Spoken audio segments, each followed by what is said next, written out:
Enid, Oklahoma, from the wheat fields to the economic, social, medical, and educational hub of Northwest Oklahoma. Enid is a safe, economic place to live, work, and raise a family. A city with an entrepreneurial spirit. Enid is a community overflowing with boundless opportunities, building an original heritage, and pulsating with a vibrant quality of life. Now join Steve Kime as he brings another exciting program highlighting our great city. Hello, my name is Steve Kime and welcome to City Connections. Thank you for joining us today. I have the privilege of serving as the Director of Marketing and Public Relations for the City of Enid. And one of my responsibilities in this role is to serve as the communication liaison between the City Administration offices and to you, the citizens of Enid. Our special guest for this edition of City Connection is Alan Elder and Rachel Hancock. Well, good afternoon. Welcome to both of you, and thanks for bringing the little friend that you have here. Alan, I want to start with you. The Animal Control Office, what is the main function of animal control? The main function of animal control is to go out and pick up strays, unwanted animals off the streets, animals that are chasing kids, people. We go out and round those animals up for the public. It's us, protect the public is what we do, and get the sick animals off the streets and unwanted animals. I was going to say, your role is more than just corralling animals. There's a safety feature involved in this. There's a lot of safety involved with because, you know, if you got a dog running loose and you got kids coming home from school, you know, they can be bit. Dogs carry rabies. Cats carry rabies. You should have rabies shots for your animals because you don't want somebody getting bit. We have maybe 10 to 15 dog bites a month, and we have to make sure those dogs are quarantined. Sure. So anything we can do to reduce that is beneficial. Mm-hmm. Well, Rachel, you have a lot of attention directed your way here. Tell us a little bit about your friend here. I think you said she was 2 months old? Yes, she's about 2 months old. Her name's Star, and she just came into the shelter a few days ago. So she'll be held for her 5 days in case she has an owner to claim her out, and then after that 5 days, she'll be up for adoption. We want to talk about adoption here a little bit later in the program, but Rachel, I want to direct this question to you. During your career, have you acquired any unusual animals or pets? I think people expect dogs and cats to come your way. Anything unusual? Right, and we do get some unusual dogs and cats, some breeds that you wouldn't normally see, but just in the time I've been there, we've had donkeys and goats. We've had snakes, which are my least favorite to get in, and we've had the regular animals that are a nuisance, the armadillos, the raccoons, the possums, and ferrets. We've had ferrets. I think in my case, when I think of the animal control shelter, I'm thinking strictly dogs and cats. But here you're talking snakes and raccoons. Mm-hmm. How do you keep it a happy family? How do you keep everybody there? Well, we have outdoor pens for the bigger animals that we can't hold.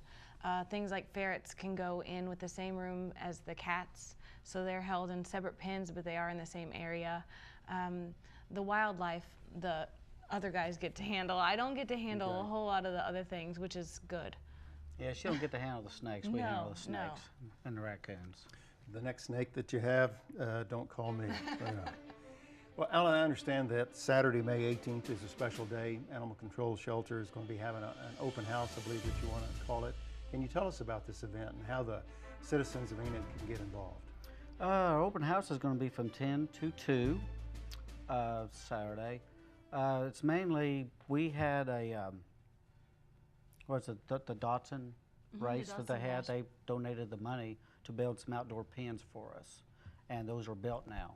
So we're having this open house to present the pens that we had built for them, and plus to have people come out and adopt the animals and look around, and that's never been there, come see the shelter and see what we've done and the progress that we put into it. If I understand it correctly, these pens were built, so if I want to come out and adopt a pet, then I could go to the pen area and spend some time with a dog or a cat? Is that the purpose of that? Or? Yes, if you come in there and you find an animal you like, you can take the animal, go out into the pen and play with it, introduce it to your animal. If you have an animal you want to bring out there, and introduce it to it, see if they get along together. Okay, all right. Rachel, how do I go about adopting a pet? I see a little puppy like this, and it's tough to resist. You just want to put them in your coat pocket and off you go. But for someone who maybe has been in the community or they've been here for quite some time and they're thinking, you know what, we really ought to help out a pet there at the shelter, what do they have to do? The first step is visiting the shelter, because we don't want people to just choose an animal from, we have the Facebook page with the photos, but we really want people to come out and spend time with the animals, and which is another reason we got the outdoor pen space, is so people can really come out and see the animals and in that relaxed environment, see the puppies play, and the bigger dogs, you know, really get a sense of their personalities. And then once you've chosen a dog that you want to adopt, you pick a vet. You can pick any vet around here. All the vets here work with us. So you choose your vet, and then you pay us for the spay or neuter and for the rabies vaccination. We write you up a receipt that you take the animal and that receipt to the vet, and then they do those procedures and get paid through the city. Okay. While we're on the subject of adoption, why don't you share with our viewers the phone number that they could call? Absolutely. The phone number is 249-4910. And that sends you straight to Animal Control Dispatch. And if you want to ask us about an animal that we have in the shelter or about adoption, then you can talk to one of us at the shelter. Okay, very good. Well, our guest today is Rachel Hancock and Alan Elder here on City Connections. And we have a special guest named Star, and we'll be back to learn more about Star and some other pets in just a moment.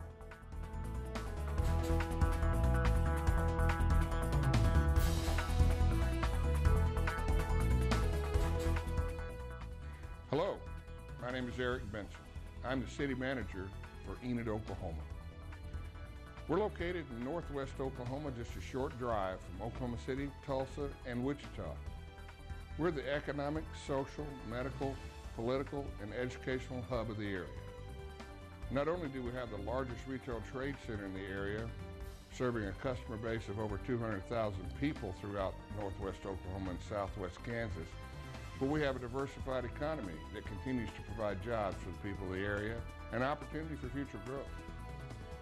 Oil and agriculture have always been major components of Enid's economy, but we've diversified our industrial base, and we're the home of many nationally recognized corporations. Enid is a safe and economic place to live. It's a great place to work. It's an even better place to raise a family. Our air is clean, our lifestyle refreshing. We have all the amenities of a large city, but we retain the friendly atmosphere of a small town. So if your company is thinking of relocating, I hope you'll consider Enid, Oklahoma. I promise you'll find a community that is overflowing with boundless opportunities. We're building an original heritage, and we're pulsing with a vibrant quality of life. Learn more about Enid on our website at enid.org or call me at 580-616-7246. Hope to see you soon.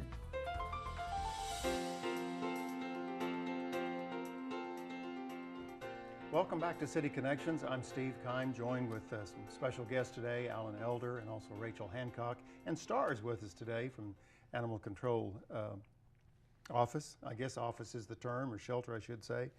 Alan, let me direct this question to you. I understand that there's license or permits involved. I'm new to Enid, or I've been here for 50 years, but I want to have a pet. What type of license or permits are involved? To have an animal within the city limits, you have to go down to the police department, show them proof of your rabies shot, and they'll give you a city license. It's $5 a year if your dog is not fixed, and if your dog is fixed, it's only $2 a year. If you're new, you probably need to go down to the city offices and get a copy of the city ordinances so you'll know what the city laws are, because different cities have different laws. So a lot of laws that other cities have, they come here and they're different and they don't understand why. But if you just get a copy of the city ordinances, you'll know. You can go online at the City of Enid website and go to Animal Control. You can get those city ordinances off there also. All right. Rachel, let me direct this to you. As besides spayed and neutering pets, is there anything that pet owners or citizens of Enid that that they can do to reduce the number of animals that end up at the shelter? Absolutely. Spaying and neutering is first because they can't reproduce. That's a big problem we have, especially this time of year. We get in a lot of puppies and kittens that nobody wants. So that helps out a lot, just making sure that your animal cannot reproduce or cannot help another animal to reproduce. Also, just keeping your animal in your home or in your yard. We want to make sure that people have secure fences, that even their back doors, front doors are secure, that they make sure and watch their animals and keep them inside. Because once they're out, if they're not fixed, then that's when it becomes a problem. Okay. Well, it's an issue for the animal too. If it gets out of your yard, it can get hit by a car, it can get poisoned. We pick it up, you know, and you have to come out and then bail your animal out of the pound, and you have to pay for the rape shot and adoption, claiming, what do I want to say? To claim your animal out, you got to pay for that, and a board bill. So yeah, you want to keep your dog at the house. It's just safe. Sure. For someone that's very interested in adopting a pet at your shelter, how would they know if they are interested in this terrier-looking 2-month-old star dog, if you will, versus German Shepherd? I mean, do you offer any type of education or guidance? Let's say if an individual wants to adopt a pet and they just don't know which route to go on the type of breed, do you offer any type of education? We can give them our own personal experience on what animals we've had or what animals really need room, because there are types of breed of dogs that really like to run or have some land or some space that might not be good for, you know, somebody who's in a 1-bedroom apartment. They might need a little bit of yard. So we can help with those things. All the guys at the shelter, of course, have animals or have owned animals in the past, so we try to give people, you know, a nudge in the right direction. But a lot of people have their mind set, and we always tell people to research a breed if they're not really sure about whether they can have it at their home or if that's the type of dog we want. We always kind of suggest that they look it up and kind of read some background information to make sure it's a good fit for their family. I think it's so important that you shared those key words. It's a good fit for your family. I recall I lived in another community, and it was in an apartment complex at the time, and the young lady that lived downstairs had this huge dog. I don't know, he was just full of energy, don't know the breed, but he was huge. Did I say he was big? And so I would come home from the office, but I would go on the riverside to the park area and go for my run in the evening. Well, by accident, I found out that this huge dog likes to go for a run in the evening.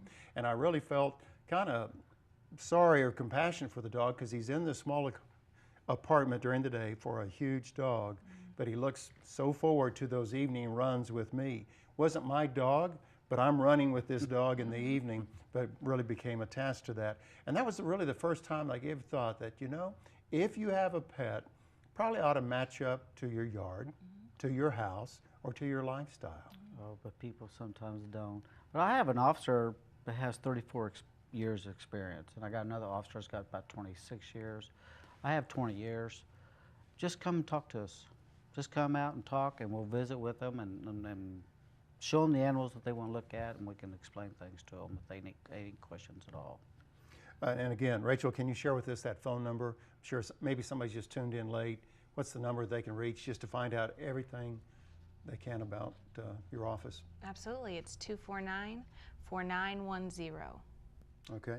And again, May 18th, that will be a Saturday. And Alan, you said the time for the open house, was that 10 to 2? 10 to 2. 10 to 2. So we want to encourage our viewers to attend the open house, the animal shelter, and May 18th, and that's Saturday. Alan, thank you for being here. Rachel, thank you both for the work that you do. Star, you still awake? Yeah, just barely. Star, thank you for being with us today, and thank you for joining us today on City Connections. I look forward to being with you again next week, discussing a topic that impacts all of us here in Enid. Now, if you have a question about today's program, or you have a suggestion for an upcoming program, please send your comments via email to thefuture@enid.org. For the City of Enid, I'm Steve Kime, and make it a great day.